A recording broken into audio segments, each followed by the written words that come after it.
June 2018 variance 12। Instructions as it is हैं, जैसे पहले थी बेटा, कोई चेंजेस नहीं है इंस्ट्रक्शंस में। Alright,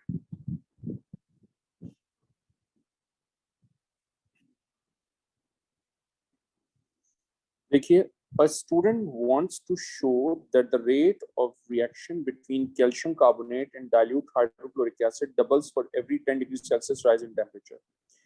The method the student uses is to measure the volume of carbon dioxide gas released. The student has a Bunsen burner and a gas range. What other essential apparatus must be student use? पहली तो बात ये कि rate of reaction determine करना चाहता है बच्चा, ठीक है, और वो मेजर करना चाहता है volume of carbon dioxide gas जो रिलीज हुई है उसके थ्रू। सो भाई, अगर मुझे रेट ऑफ रिएक्शन डिटरमिन करना है तो जाहिर सी बात है, रेट ऑफ रिएक्शन डिटरमिन करने के लिए मैं थर्मामीटर यूज करूंगा टू मेजर द टेम्परेचर।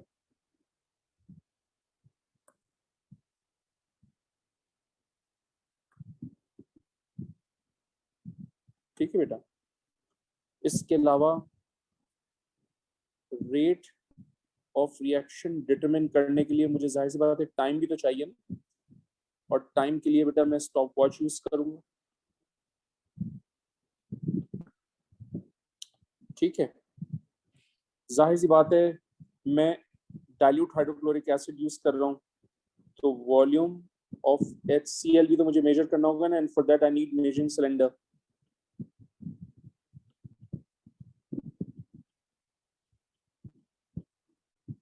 सही है, तो रेट के लिए स्टॉप वॉच हो गई, डाइल्यूट हाइड्रोक्लोरिक एसिड के लिए मेजरिंग सिलेंडर हो गया उसको मेजर करने के लिए।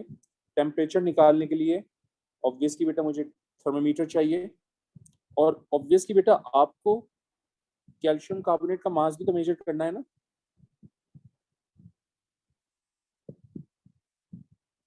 उसके लिए आपको इलेक्ट्रॉनिक बैलेंस चाहिए।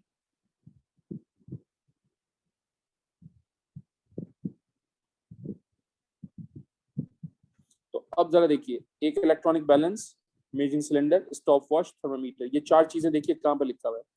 Balance, measuring cylinder, clock, thermometer, तो B is the right answer. Question number 2. Which mixture can be separated into its components by adding water, stirring and filtering? बेटा जब मैं वाटर ऐड करूंगा तो जाहिर सी बात है सॉल्यूशन बनेगा, राइट। अगर मैं स्टर करूंगा तो इसका मतलब मैं मिक्सिंग कर रहा हूं, और अगर मैं फिल्टरिंग कर रहा हूं तो इसका मतलब एक सॉल्युबल होगा और एक इनसॉल्युबल होगा।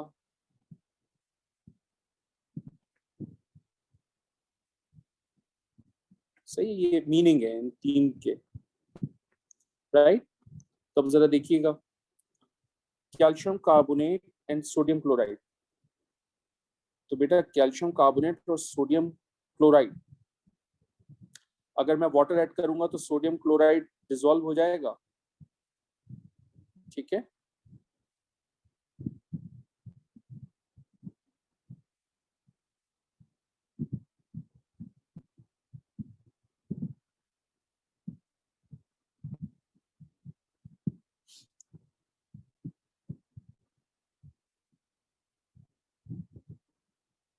ठीक है ना बेटा, अगर मैं वाटर डिसॉल्व करूंगा तो सोडियम क्लोराइड डिसॉल्व हो जाएगा, कैल्शियम कार्बोनेट डिसॉल्व नहीं होगा।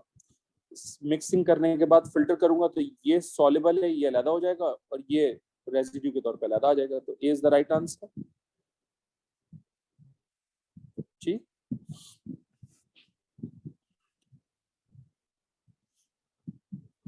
which row gives the correct test to identify both ammonia and sulfur dioxide? पहली तो बात ये कि टेस्ट है करेक्ट टेस्ट अमोनिया और सल्फर डाइऑक्साइड के लिए। तो भाई पहली तो बात ये है कि अमोनिया जो है वो एल्कलाइन गैस है, और सल्फर डाइऑक्साइड जो है वो एसिडिक गैस है।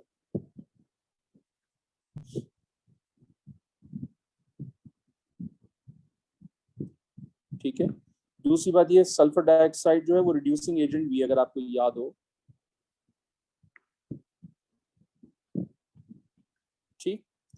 अगर अमोनिया एल्कलाइन गैस है तो obviously it changes damp red litmus into blue.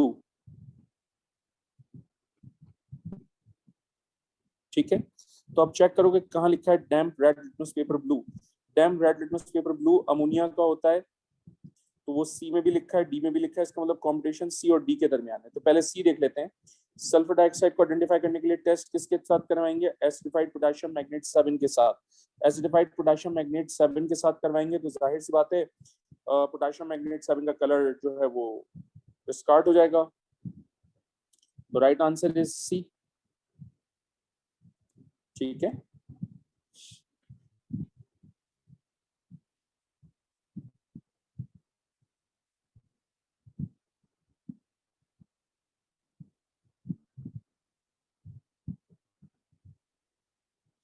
ठीक है बेटे। 4 देखिए, two gases ammonia and hydrogen chloride at an equal pressure are allowed to enter the apparatus shown। ठीक है, after a time a white solid forms inside the tube, which statement explain why a white solid forms in the position shown। यार ये तो बहुत आसान होगा, देखते जाइए जरा। Ammonia and hydrogen chloride react to form solid ammonium chloride, ये बिल्कुल ठीक बात है, इसलिए क्योंकि इससे रिलेटेड इक्वेशन ये बनती है और मैंने नोट्स में लिखवाई है। अमोनिया और HCl दोनों मिलकर क्या बना लेते हैं? Ammonium chloride. सो पहला स्टेटमेंट जो है वो ठीक हो गया। दूसरा देखते हैं, ammonia diffuses faster than hydrogen chloride, ये भी बिल्कुल ठीक है, इसलिए ammonia has lower MR than HCl, ये भी लिखा हुआ है आपके पास नोट्स में। दूसरा स्टेटमेंट भी ठीक हो गया। थर्ड देखें, ammonia has a lower relative molecular mass than hydrogen chloride, बिल्कुल सही बात है। तो ये तीनों स्टेटमेंट ठीक हो गए and therefore A is the right answer. ठीक है, question number 5, the atomic number of cerium Ce is 58। Ce4 plus ion has 142 nucleon in its nucleus। How many protons, neutrons and electrons are there in one cerium ion? बेटा उसने मुझसे proton, neutron और electrons पूछे। Atomic number 58 है और 140 nucleons हैं in its nucleus.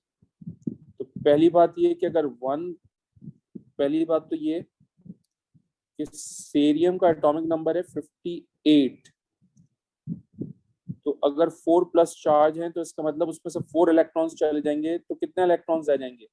54 electrons रह जाएंगे। अब 54 इलेक्ट्रॉन्स किस ऑप्शन के अंदर है ये चेक करो। 54 इलेक्ट्रॉन्स ऑप्शन ए में है, 54 इलेक्ट्रॉन्स ऑप्शन सी में है। इसका मतलब कंपटीशन जो है ना वो ए और सी के दरमियान है।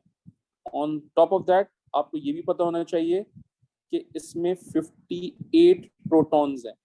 तो 58 प्रोटॉन्स चेक करें कहां पर हैं, ऑप्शन ए में है या सी में?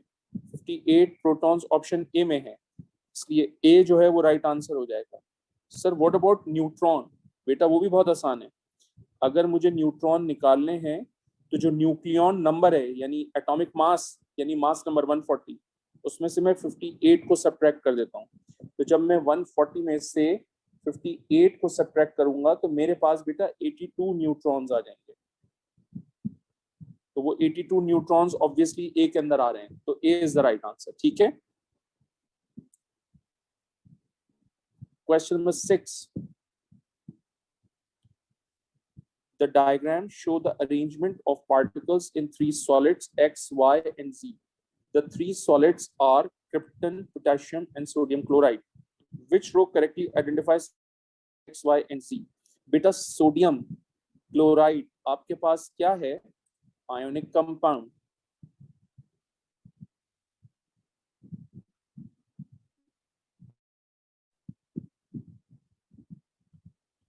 सही है ना? पोटेशियम आपके पास बेटा क्या है? मेटल। और क्रिप्टन बेटा आपके पास क्या है? Noble gas.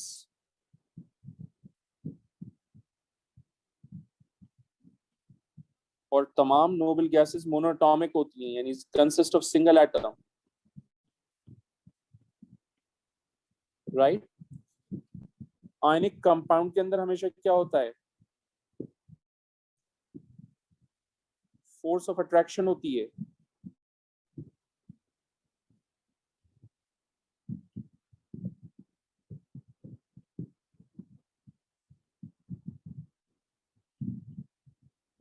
Between cation and A9,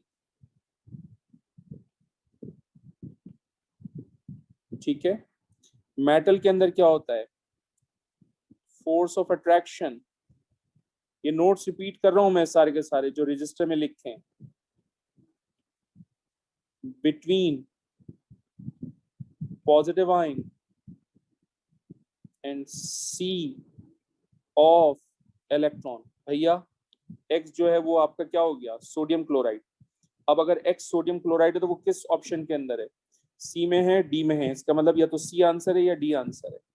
Y जो है वो आपका पोटेशियम होगा, क्योंकि positive ion and sea of electron इसी तरह से लिखा जाता है। तो वाई जो है वो पोटेशियम है, तो वाई जो है वो पोटेशियम है, एक्स जो है वो सोडियम क्लोराइड है, and therefore D is the right answer. ठीक है बेटे।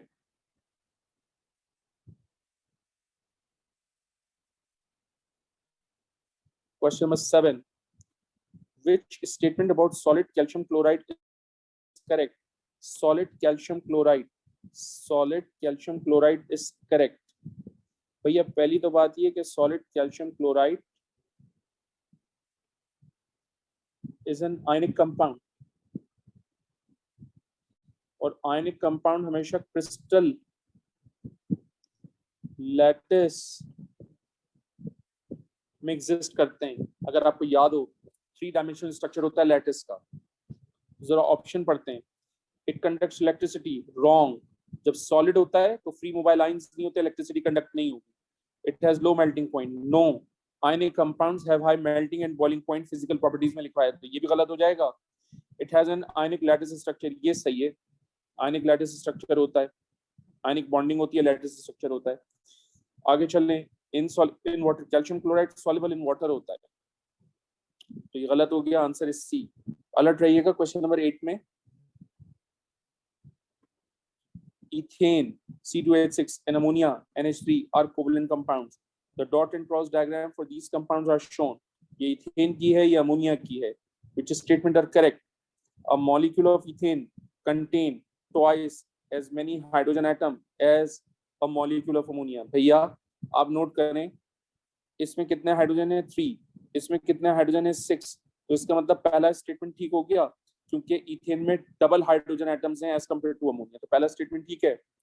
दूसरा statement, an unreacted nitrogen atom has 5 outer electrons, बिल्कुल सही बात है।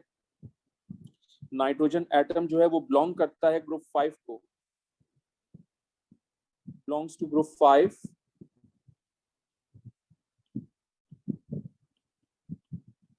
Hence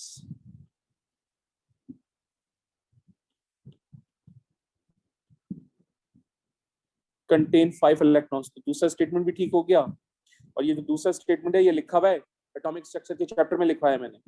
in a molecule of ethane the bond between carbon atom is formed by sharing 2 electrons, one from each carbon atom। That's true। देखो इस carbon का ये वाला electron है और इस कार्बन का ये वाला इलेक्ट्रॉन है, तो हर कार्बन ने अपना एक एक इलेक्ट्रॉन शेयर किया हुआ है, तो थर्ड स्टेटमेंट बिल्कुल ठीक है। Right answer is a. Question number 9, which statement about the structure or bonding of metal is correct? वो कह रहा है structure और bonding of metal is correct। तो आगे चलें। A metal lattice consists of atom in a sea of electron। नहीं यार, consist of positive ion in a sea of electron, इसका मतलब ये गलत हो गया। Electrons in a metal move randomly through the lattice। That can be the answer, लेकिन हम C को भी देख लेते हैं। नहीं ये सही है, that's the right answer, लेकिन हम C को भी देख लेते हैं। Metals are malleable because the particles present are mobile। नहीं भाई, metals are malleable because layers can slide over each other। ठीक है, तो ये गलत हो गया। The ions in a metal move when positive and negative electrodes. नहीं भाई, आयंस मेटल में आयंस मूव नहीं करते, इलेक्ट्रॉन्स मूव करते, तो ये भी गलत हो गया। ठीक है। Question number 10, when one volume of gas R react with exactly 5 volume of oxygen, it forms carbon dioxide and water only. What is R? तो बेटा ये ट्रायल एंड एरर है, वन बाय वन सबकी कंबस्शन करवाएंगे आप, तो करवा लेते हैं कंबस्शन, कोई इशू नहीं है। हमने पढ़ाया था आपको कि किसी भी हाइड्रोकार्बन की जब कंबस्शन होती है ऑक्सीजन की प्रेजेंस में, वो कन्वर्ट होता है कार्बन डाइऑक्साइड में और वाटर में। तो बस इक्वेशन बैलेंस कर दी मैंने कार्बन हाइड्रोजन देख के। फिर आपके पास ये ऑप्शन ए है। हाँ, ऑप्शन बी के लिए C2H6 है। अगर मैं इसको ऑक्सीजन से रिएक्शन करवाऊंगा तो 2 मोल्स ऑफ कार्बन डाइऑक्साइड और 3 मोल्स ऑफ वाटर बनेंगे। इस तरह से कार्बन हाइड्रोजन बैलेंस हो जाएंगे, ऑक्सीजन एंड में बैलेंस करेंगे। मीथेन है, अगर मैं इसको ऑक्सीजन से रिएक्शन करवा दूं तो ये कन्वर्ट हो जाएगा कार्बन डाइऑक्साइड में और वाटर में। फिर उसके बाद प्रोपेन है C3H8, इसको मैं ट्रीट करवा देता हूँ ऑक्सीजन से और इस तरह से ये कन्वर्ट हो जाएगा 3CO2 प्लस 4H2O में। चलें अब जरा देखिएगा, यहाँ पर कितनी ऑक्सीजन हो गई, 4 टाइम्स 2 8, 8 प्लस 5 कितना हो जाता है 13। तो इसका मतलब ये हुआ ये 13/2 हो जाएगा। और 13/2 का मतलब क्या होता है, यानी 13 को 2 से डिवाइड करेंगे तो कितना आ जाएगा, 6.5 आ जाएगा। तो आप चाहो तो आप यहाँ पर 6.5 भी लिख सकते हो, it doesn't make any difference. ठीक है बेटा, दोनों तरफ 13 हो गए। अब यहाँ पर कितनी ऑक्सीजन है, 2 टाइम्स 2 4, 4 प्लस 3 कितना हो जाएगा 7। तो बेटा 7 के लिए आप 3.5 लिख दो, सही है, ये 2 रहेगा।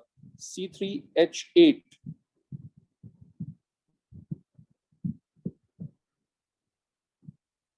ये देखिएगा, ये है 3 टाइम्स 2 6, 6 प्लस 4 कितना हो गया 10। तो ऑक्सीजन 10 होनी चाहिए, इसलिए यहाँ पर 5 करूंगा तो वो यही तो पूछ रहा है कि 5 वॉल्यूम ऑफ ऑक्सीजन किसमें, तो 5 वॉल्यूम ऑफ ऑक्सीजन इसमें है, and therefore D is the right answer.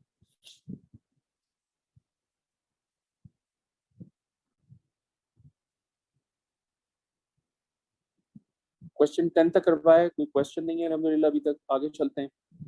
The relative molecular mass of a compound is 166. What is the possible molecular formula of this compound? बेटा इन सबके MR डिटरमिन कर लीजिए, जहां पर 166 आएगा वो आपका करेक्ट आंसर होगा। तो MR करेक्ट करके दे देता हूँ, कैलकुलेट करके दे देता हूँ। 12 टाइम्स 4 प्लस 3 प्लस 16 टाइम्स 2, ये हो जाएगा बेटा 83, इसका मास है 83। फिर है 12 टाइम्स 6 प्लस 4 प्लस 16 टाइम्स 4, ये हो जाएगा बेटा 140। फिर है 12 टाइम्स 6 प्लस 8 प्लस 16 टाइम्स 2, ये हो जाएगा बेटा 112। फिर है बेटा 12 टाइम्स 8 प्लस 6 प्लस 16 टाइम्स 4, ये हो जाएगा बेटा 166। तो 166 आंसर आपको पता है कहाँ आना चाहिए, डी में आ रहा है, तो D is the right answer. ठीक है, अलर्ट रहना है, बहुत बहुत अलर्ट रहना है। इसके बाद वो कह रहे हैं अ मास of 63 gram of potassium magnate 7 is needed for the complete oxidation of 23 gram of ethanol under acidic condition. तो भाई पहली तो बात ये 63 ग्राम ऑफ पोटेशियम मैग्नेट 7 इस्तेमाल हुआ है 23 ग्राम ऑफ इथेनॉल की ऑक्सीडेशन के लिए अंडर एसिडिक कंडीशन। आगे चलें, how many moles of ethanol can be completely oxidised by 1 mole of potassium magnet 7 under this condition. So how many moles of ethanol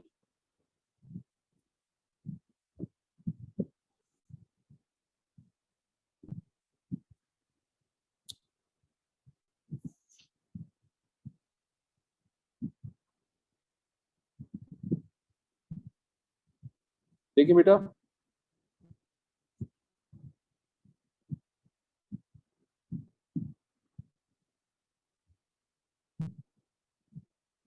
चलिए देखिए, कोशिश करेंगे यहीं पर अटेम्प्ट करने की। सबसे पहले मोल्स ऑफ KMnO4 निकाल लीजिए,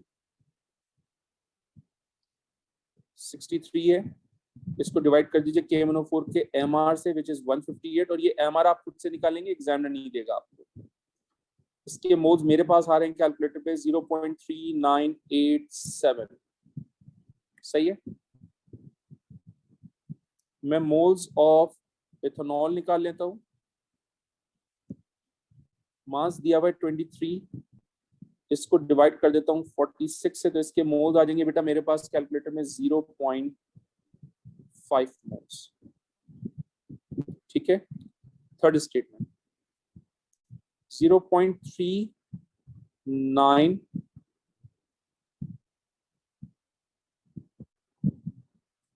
एक मिनट बेटा, 63 डिवाइडेड बाय 158, 0.3987, 0.3987 मोल से आपको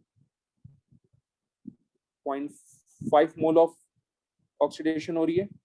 तो अगर ये 1 मोल है तो बताइए कितनी। सर आपको कैसे पता चला 1 मोल में करनी है? क्योंकि वो कह रहा है 1 mole of potassium magnet 7 use कर रहा हूँ। तो अगर 1 mole of potassium magnet 7 use हो रहा है बेटा, अगर 1 mole of potassium magnet 7 use हो रहा है बेटा, तो आपके पास कितने मोल्स आ जाएंगे? ये कैलकुलेटर में मेरे पास आए हैं 1.25 मोल्स। ठीक है, तो मेरे पास राइट आंसर क्या हो जाएगा बेटा? डी।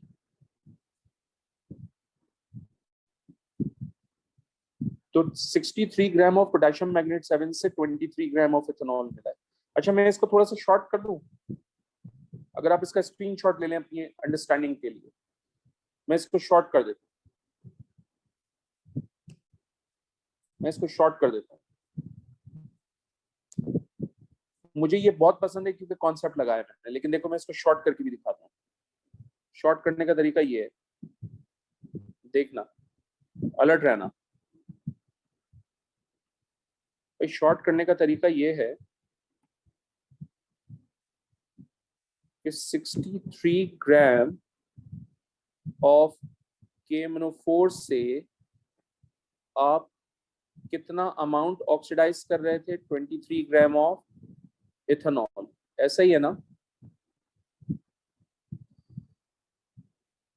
मुझे बताइए 1 मोल किसके इक्वल होता है? 158 ग्राम। तो अगर 158 ग्राम ऑफ KMnO4 है तो बताओ मास कितना हो जाएगा? तो ये आ जाएगा बेटा 158 इंटू 23 डिवाइडेड बाय 63, ये हो जाएगा बेटा आपके पास 57.6 ग्राम। तो अगर मुझे यहाँ से मोल्स ऑफ इथेनॉल निकालने, तो मैं 57.6 को डिवाइड कर दूंगा इथेनॉल के MR 46 से, तो मेरे पास आंसर आ जाएगा 1.25 मोल्स, और ये मेरा आंसर है। समझ आ रही है बात? ये शॉर्टकट है कि 63 ग्राम ऑफ KMnO4 से मैं 23 ग्राम ऑफ इथेनॉल ऑक्सीडाइज कर रहा हूँ। 1 मोल ऑफ KMnO4 किसके इक्वल होता है? 158 ग्राम के। तो बताइए इथेनॉल कितना ऑक्सीडाइज हो जाएगा? 57.6। उसको डिवाइड करूंगा उसके MR से, तो मोल्स आ जाएंगे मुझे। ये भी एक तरीका है। तो दोनों मेथड हो गए आपके पास, जो आपको बेहतर लगे। Question number 13, the diagram shows N electrolysis experiment using inert electrodes. ठीक है, ये बिफोर इलेक्ट्रोलिसिस है जिसमें वाटर का लेवल जो है वो सेम है दोनों तरफ। ठीक है ना? जब इलेक्ट्रोलिसिस हो गई तो वाटर का लेवल डिफरेंट हो गया। अब आपको नोट्स याद होने चाहिए। मैंने कहा था कि जब वाटर का लेवल डिफरेंट हो तो जाहिर सी बात है ये कौन सी गैस होगी? Hydrogen gas.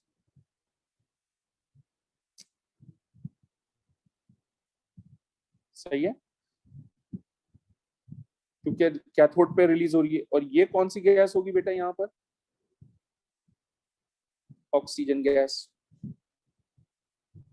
सो हाइड्रोजन और ऑक्सीजन गैस, वो कह रहा है what could liquid Y be, यानी इलेक्ट्रोलाइट क्या होना चाहिए? तो हाइड्रोजन और ऑक्सीजन गैस भैया, इसमें कॉपर एट कैथोड आएगा, तो ये रॉन्ग हो गया क्योंकि मुझे तो हाइड्रोजन गैस चाहिए। इसमें क्लोरीन एट एनोड आएगा, इसलिए ये भी रॉन्ग हो गया। Ethanol is not an electrolyte.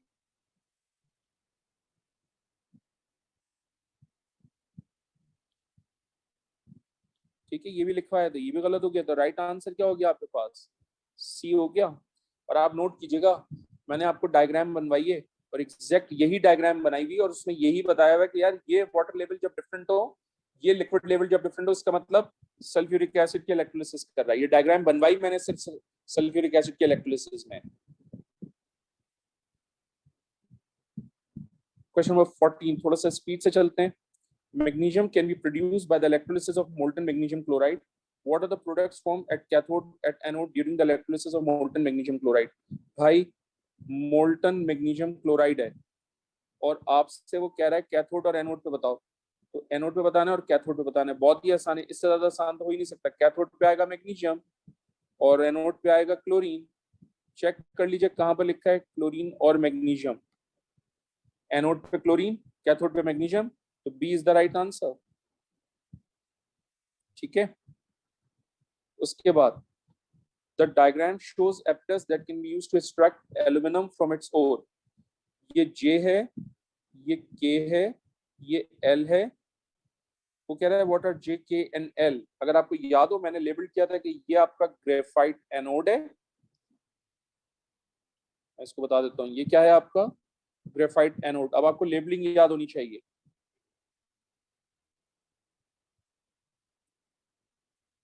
और एनोड क्या होता है? Positive electrode. ठीक है, के क्या है आपका?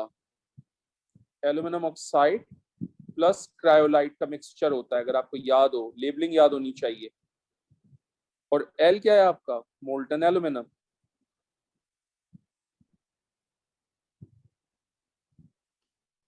सही भाई। अब आप चेक करें कौन सा आंसर होगा। तो जे जो है वो पॉजिटिव इलेक्ट्रोड है, के जो है वो एल्यूमिनियम ऑक्साइड और क्रायोलाइट है, और एल जो है वो एल्यूमिनियम है। तो D is the right answer बेटे।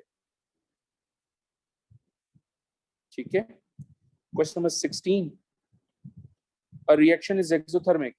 Which diagram shows the correct energy profile diagram for the reaction and correct enthalpy change? यार correct energy profile diagram and correct enthalpy change, और रिएक्शन क्या है? एक्सोथर्मिक। अब देखिए notes में मैंने लिखवाया हुआ है, आपको पता होना चाहिए कि एक्सोथर्मिक रिएक्शन जब भी होता है डेल्टा एच जो है वो उसकी नेगेटिव होती है। एक्सोथर्मिक रिएक्शन जब भी होता है energy of product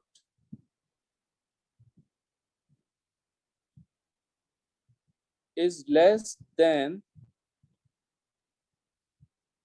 that of reactant. याद आया आपको? अब देखिए ये रॉन्ग और ये रॉन्ग क्योंकि दोनों एंडोथर्मिक हैं।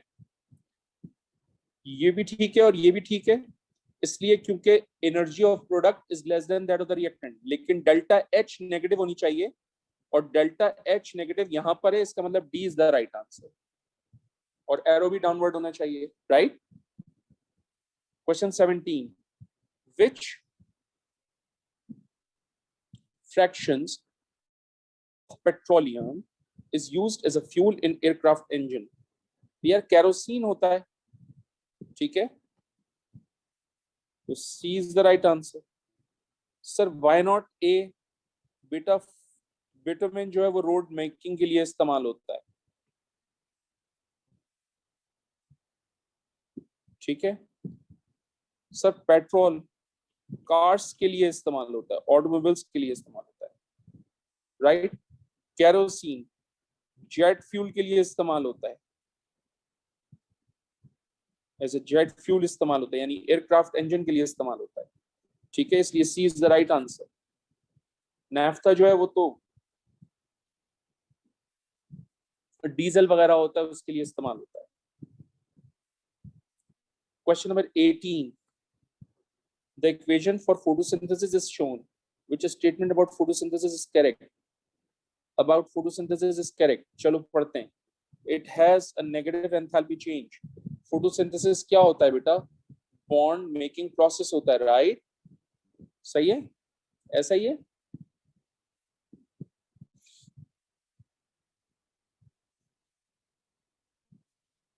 ये एक्सोथर्मिक होता है।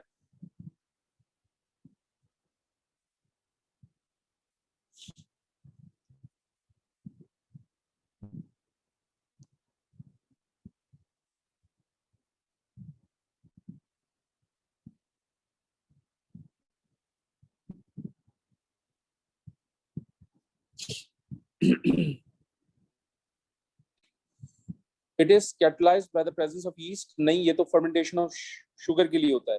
द प्रोडक्ट ऑफ फोटोसिंथेसिस और ऑक्सीजन एंड स्टार्च। भाई स्टार्च नहीं होता, ग्लूकोज होता है, ये ग्लूकोज है, तो ये भी गलत। It occurs in green leaves, ये बिल्कुल सही बात है, इसलिए क्योंकि क्लोरोफिल की प्रेजेंस में होता है ये।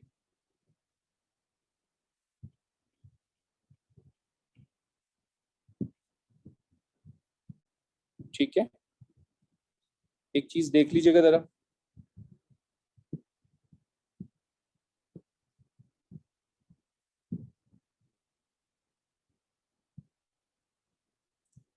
ये देखिए, ये लिखा हुआ है फोटोसिंथेसिस नोट्स में, एग्जैक्ट यही आपको इक्वेशन बना के दी हुई है मैंने पूरी।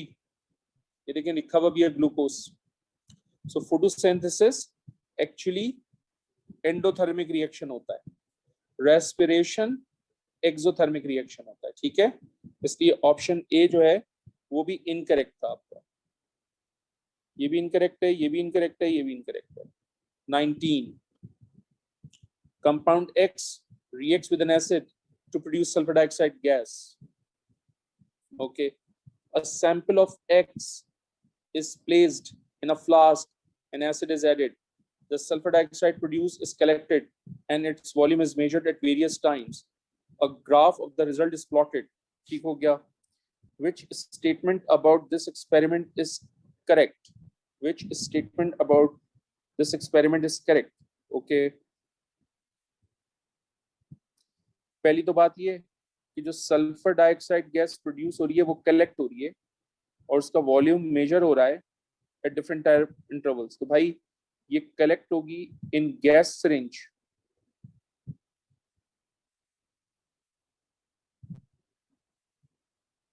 ठीक है ना, गैस हमेशा गैस सिरिंज के अंदर कनेक्ट होती है, राइट? पहला statement, the gas can be collected by displacing water from imaging cylinder. No, wrong, because sulphur dioxide is soluble in water.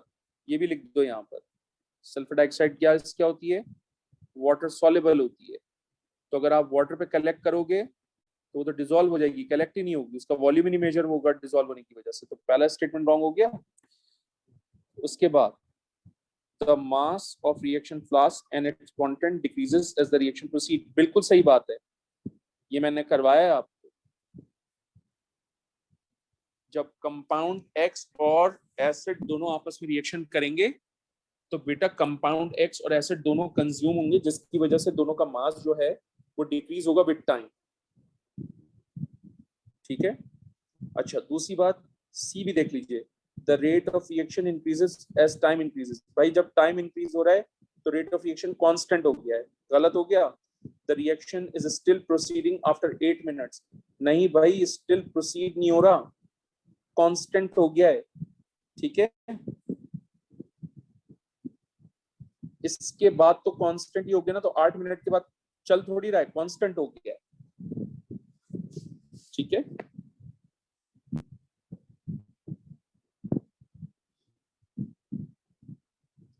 which reaction involves oxidation and reduction? Chlorine gas reacting with aqueous potassium iodide। पहली बात, chlorine gas और potassium iodide, याद रखिएगा ये oxidising agent होती है, याद रखिएगा ये रिड्यूसिंग एजेंट होता है। इसका मतलब रिएक्शन 1 जो है वो रिडॉक्स है।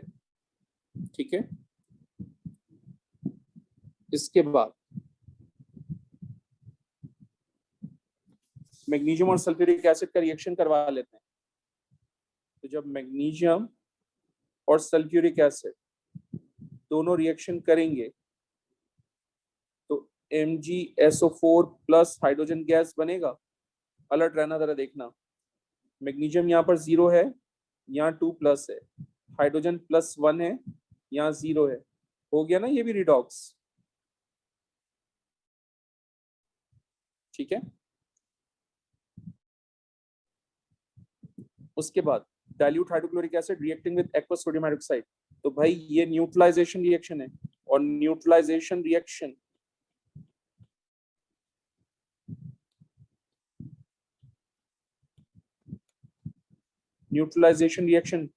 are not redox.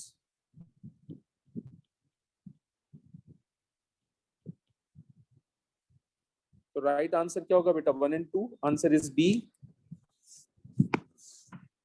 ठीक है, 21 अलर्ट रहिएगा। Nitrogen reacts with oxygen in an equilibrium mixture, ये डेल्टा H प्लस है, अगर डेल्टा H प्लस है इसका मतलब एंडोथर्मिक रिएक्शन है। When the reaction is at equilibrium which statement is correct? भाई जब रिएक्शन इक्विलिब्रियम पे होगा तो बताइए कौन सा स्टेटमेंट करेक्ट है।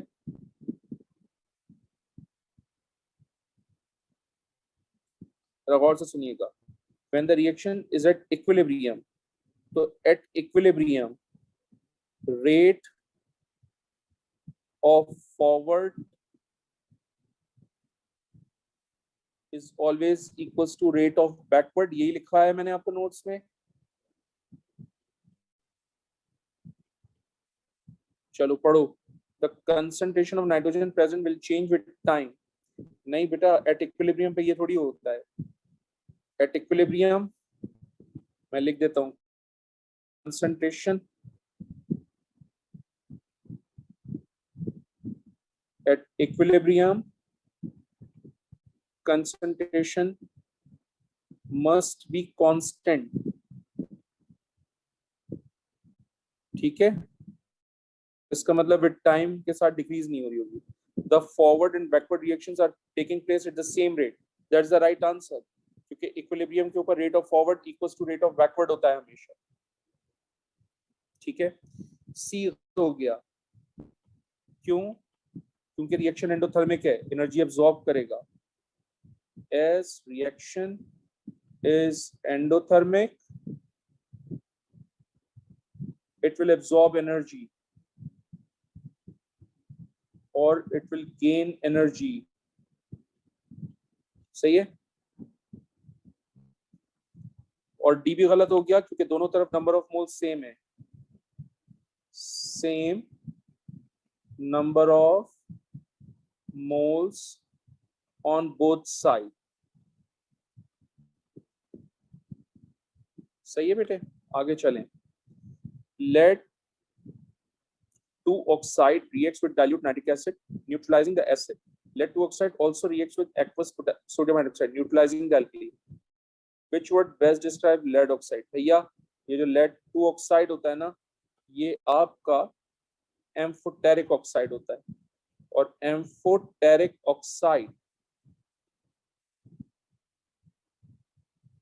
एसिड और एल्कली दोनों से रिएक्ट करता है, can react both with acid and alkali, तो राइट आंसर क्या होगा? सी। ठीक है, उसके बाद which pair of reagents are most suitable for the laboratory preparation of copper 2 chloride? Copper 2 chloride के लिए लेबोरेटरी प्रिपरेशन,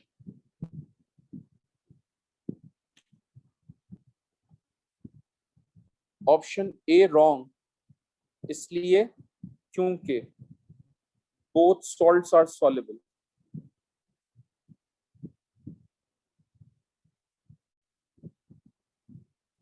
रिएक्शन ही नहीं होगा। ठीक है, कॉपर एंड क्लोरीन रिएक्शन करेंगे तो बेटा कॉपर 1 क्लोराइड भी बन सकता है, कॉपर 2 क्लोराइड भी बन सकता है, बोथ आर पॉसिबल, जबकि मुझे सिर्फ कॉपर 2 क्लोराइड चाहिए, इसलिए रॉन्ग हो जाएगा ये भी। सही है, copper and dilute hydrochloric acid, ये भी गलत, बिकॉज कॉपर की रिएक्टिविटी हाइड्रोजन से कम होती है तो रिएक्शन नहीं होगा।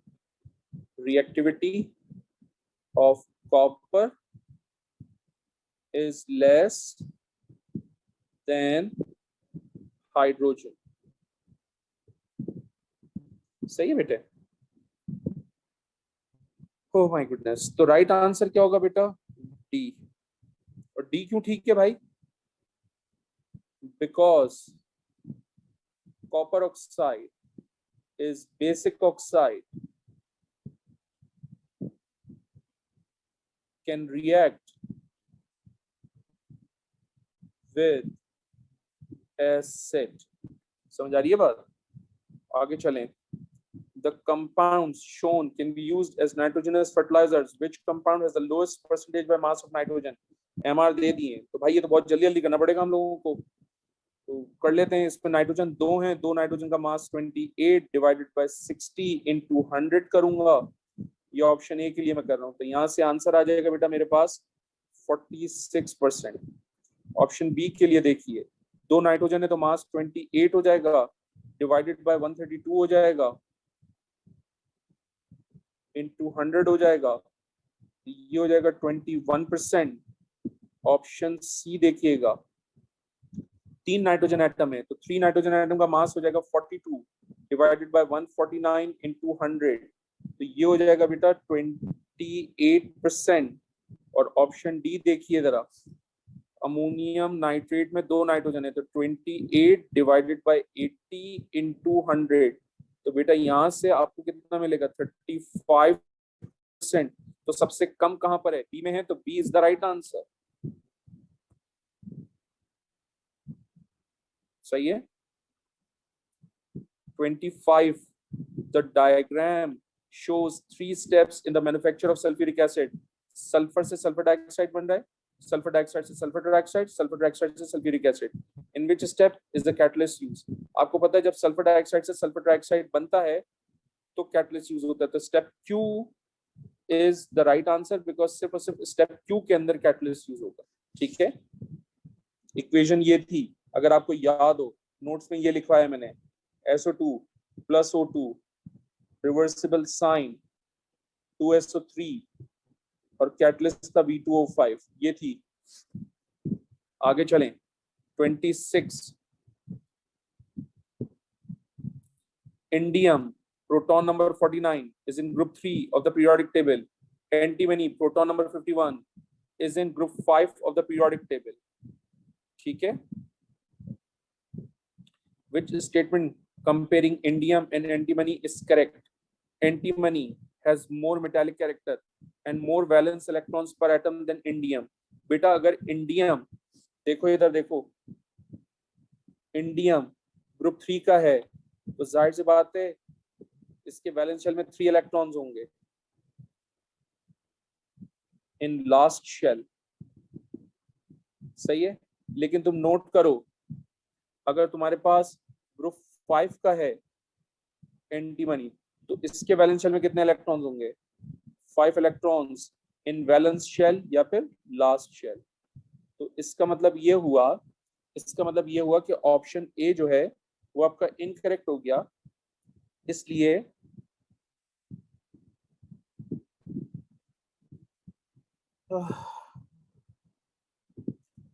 चूंकि across the period non-metallic character increases across the period, non-metallic character increases। इसका मतलब एंटीमनी नॉन मेटालिक कैरेक्टर ज्यादा शो करेगा एज कंपेयर टू इंडियम। सही है भाई?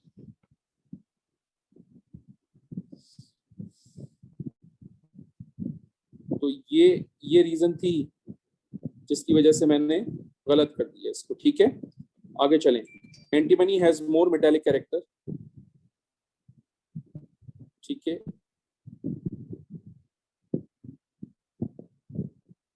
Indium has more valence electrons पर एटम, ये भी गलत हो गया। इंडियम के वैलेंस शेल में 3 इलेक्ट्रॉन्स होते हैं, इसका मतलब ये भी गलत हो जाएगा। सी देखते हैं, indium has more metallic character, that's right. Antimony has more valence electrons पर एटम, दैट्स आल्सो राइट। तो C is the right answer बच्चों, ठीक है। अक्रॉस द पीरियड यानी लेफ्ट टू राइट जब पीरियोडिक टेबल में चलते हैं तो नॉन मेटालिक कैरेक्टर इंक्रीज होता है, इसका मतलब इंडियम का मेटालिक कैरेक्टर होगा, एंटीमनी का नॉन मेटालिक कैरेक्टर ज्यादा होगा, सही है। 27, the position of 4 elements are shown on the outline of the part of the periodic table. Which element is a solid non-metal at room temperature? Solid non-metal at room temperature and pressure. Solid non-metal. Solid non-metal. तो भैया D is the right answer. तो मैंने red से कर दिया, D is the right answer. Sir ये आपको कैसे पता चला? इसलिए क्योंकि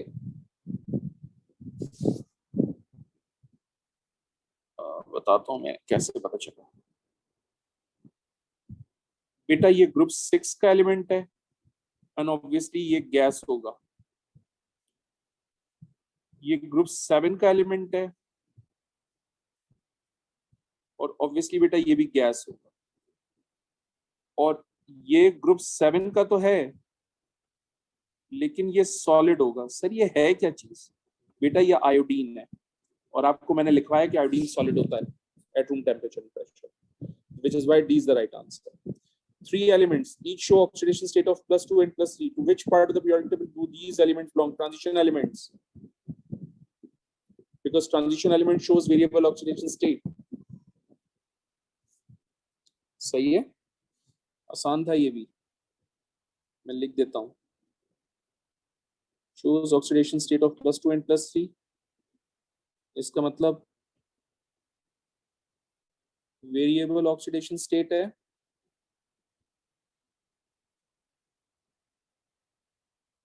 Thus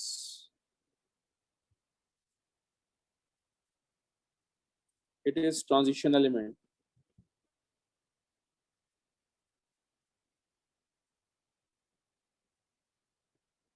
सही है।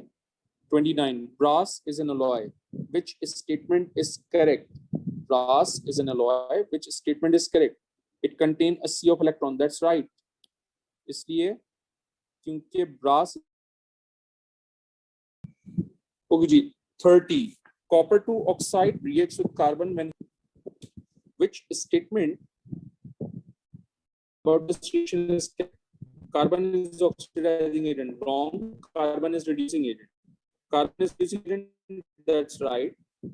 So B is the right answer. 31, sir आगे बता दें। कॉपर 2 ऑक्साइड इज ऑक्सीडाइज, भाई रिड्यूस हो रहा है, इसलिए सर आपको कैसे पता चला? भाई देखो ना, यहाँ पर 2+ है, यहाँ 0 है, तो रिड्यूस हो रहा है। A cell that can be used to cathode ये molten electrolyte. Molten aluminum oxide, copper 2 oxide, lead 2 oxide and magnesium oxide, same number of electrons. Which statement is correct? Alert रहना, अलर्ट रहना बहुत। All the metals can also be extracted from their oxide using coke. Wrong. सारे के सारे metal extract नहीं हो सकते Coke से। एल्यूमिनियम ऑक्साइड नहीं हो सकता कोक से, ठीक है। मैग्नीशियम ऑक्साइड नहीं हो सकता कोक से। The anode and cathode should be made of the metal being extracted. नहीं भाई, एल्यूमिनियम ऑक्साइड के केस में कैथोड और एनोड दोनों ग्रेफाइट के बने हुए होते हैं, तो ये भी रॉन्ग हो गया। The pure metal is always produced at the cathode. बिल्कुल सही बात है, at cathode metal हमेशा डिपॉजिट होगा, तो C is the right answer. Sir, why not D? Same mass of each metal is formed. भाई हर मेटल का मास डिफरेंट है, AR डिफरेंट होता है, रिलेटिव एटॉमिक मास डिफरेंट होता है, तो सेम मास कैसे आएगा? ठीक है, हो ही नहीं सकता। एक जगह 2 इलेक्ट्रॉन्स गेन हो रहे हैं, एक जगह 2 इलेक्ट्रॉन्स, एक जगह 2 इलेक्ट्रॉन्स, एक जगह 3 इलेक्ट्रॉन, तो सेम मास तो नहीं हो सकता ना जब number of electrons different gain हो रहे होंगे। That's a very technical point.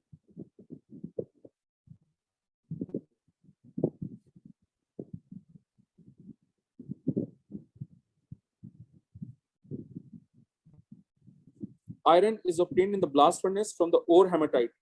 Which process takes place in the blast furnace. Calcium carbonate is used to remove acidic impurities. बिल्कुल सही बात है, slag बनाने में इस्तेमाल होता है. A is the right answer. Aircraft manufacture requires a metal that has a relatively low density. That has a relatively low density. ठीक हो गया. Is resistance to corrosion. बेटा ये दोनों के दोनों एल्यूमिनियम को रिप्रेजेंट कर रहे हैं. अच्छा, नीचे लिखा हुआ भी है कि which of these condition does aluminum satisfy? दोनों कंडीशन एल्यूमिनियम सेटिस्फाई करता है. A is the right answer. Which pair of gases are both non-acidic? Ammonia, alkaline, methane, neutral. Non-acidic. अब जरा देखिएगा, ये भी एसिडिक, ये भी एसिडिक, ये एसिडिक,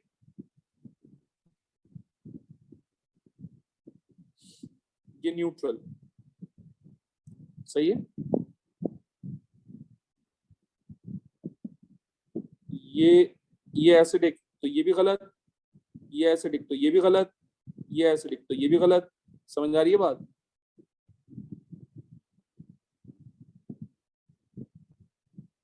एसिडिक गैस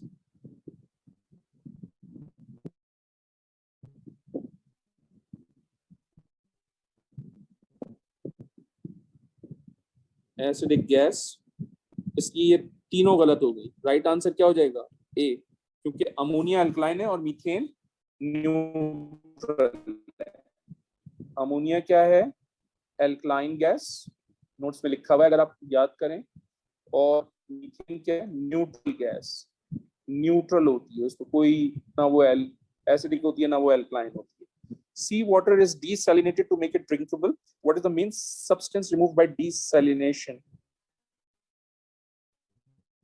Desalination तो बेटा हम सीधा सॉल्ट रिमूव करते हैं ना, तो D is the right answer. Desalination का मतलब removal of salt.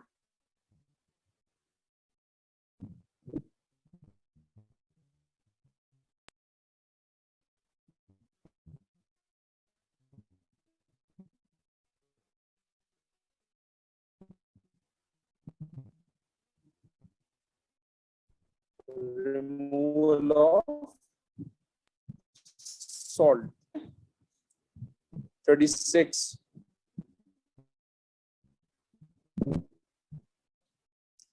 Which diagram shows a branch chain isomer of butane? अब ये आपको याद होना चाहिए, ये नोट्स में लिखा हुआ है. ब्रांचाइल प्रोपेन. तो राइट आंसर क्या होगा? ए. सर बी क्या है बेटा? बी है. में तीनों के सेम स्ट्रक्चर हैं, ये सेम स्ट्रक्चर है, ये भी ध्यान में रखो. लिखने का स्टाइल डिफरेंट है बट स्ट्रक्चर सेम है. ठीक है.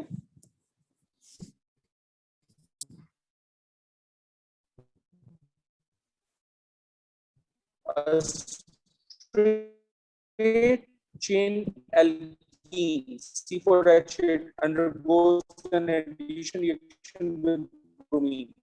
What is the possible structure of product? देखो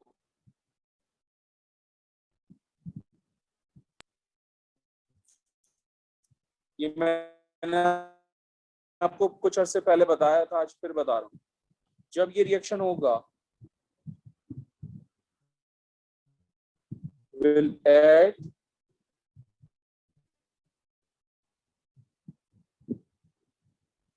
कुछ अर्से पहले मैंने बताया था, एडजेसेंट का मतलब होता है नेबर कार्बन एटम, बराबर बराबर.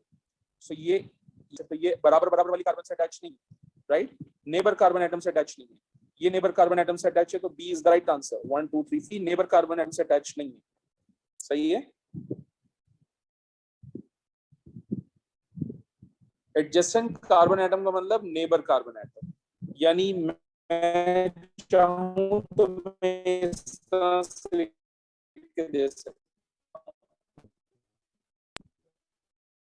CH3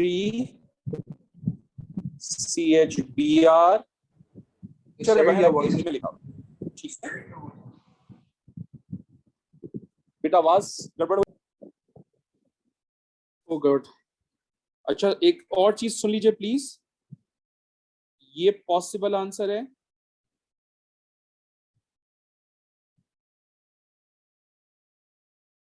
और ये लिखा हुआ भी है यहाँ, ठीक है। एक और भी आंसर पॉसिबल हो सकता था, वो ये भी हो सकता था,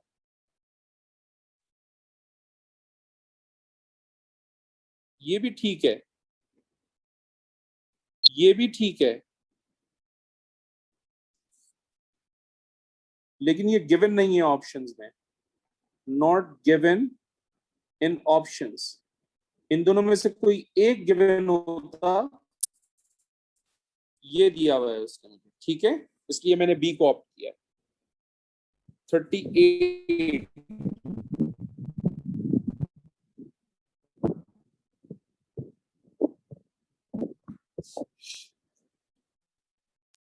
the diagram shows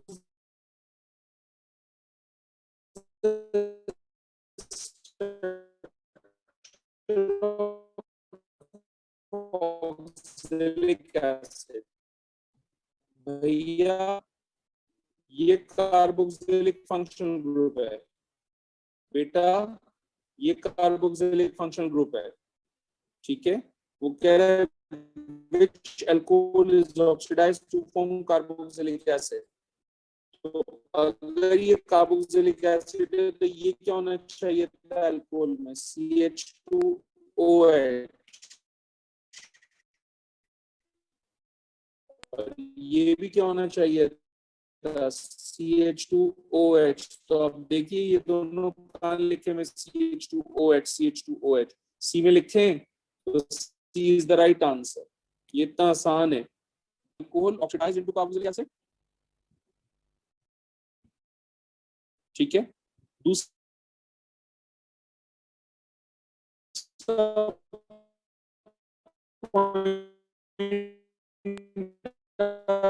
क्या रखेंगे, ठीक है। So 2 carbon alcohol should oxidise, और दूसरी बात 2OH ग्रुप भी ऑन ऑक्सीडेशन। सो 2OH कहां पर है बेटा, लेकिन 2 कार्बन एटम का अल्कोहल नहीं है ये तो 4 कार्बन, कंफर्म हो गई, नो 2OH ग्रुप, इसलिए रॉन्ग, नो 2OH ग्रुप, इसलिए रॉन्ग, नो 2 कार्बन एटम्स का अल्कोहल, इसलिए wrong, and therefore C is the right answer. Question number 39. Some properties of compound J are listed. It reacts with potassium carbonate to produce carbon dioxide. इसका मतलब अगर carbon dioxide gas release हो रही है, इसका मतलब acid हो सकता है compound J. It reacts with ethanol to produce sweet smelling liquid. तो भाई स्वीट स्मेलिंग लिक्विड एस्टर होता है, तो देख लीजिए मैं लिख देता हूँ जल्दी जल्दी। Acid gives carbon dioxide, acid gives ester, सही है ना। It reacts, acid react with alkali, तो इसका मतलब कंपाउंड J एसिड है, कार्बोक्सिलिक एसिड है।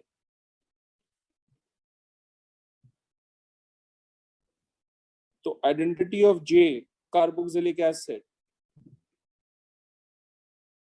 अब चेक करें कार्बोक्सिलिक एसिड कौन सा है इसमें से, A is the right answer, क्योंकि वो ethanoic acid is carboxylic acid.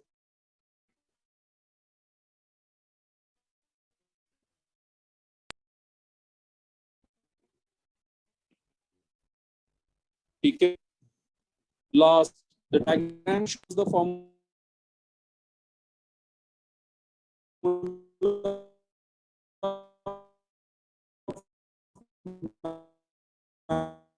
Nylon. आप देख लीजिए नायलॉन में अमाइड फंक्शनल ग्रुप है, अमाइड लिंकेज है, सही है। तो कह रहा है from which compounds could nylon be made, two group होने चाहिए। अगर आपको याद हो मैंने ये बनवाया था आपको नोट्स में, ठीक है। और डाई कार्बोक्सिलिक एसिड हो,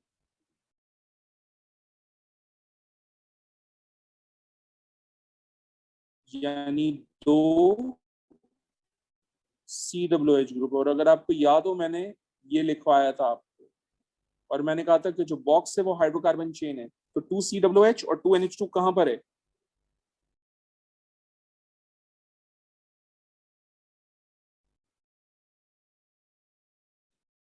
C is the right answer.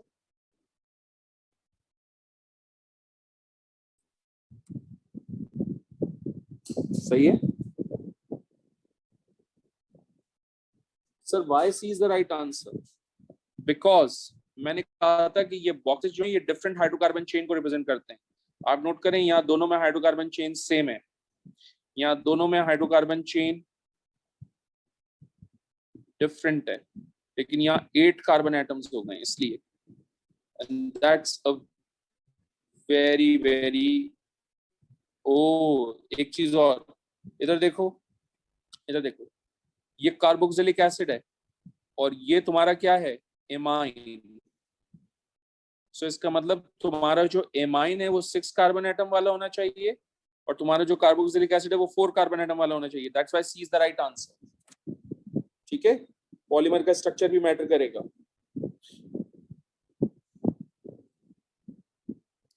लिख देता हूं मैं, लास्ट स्टेटमेंट है ये कार्बोक्सिलिक एसिड का पार्ट है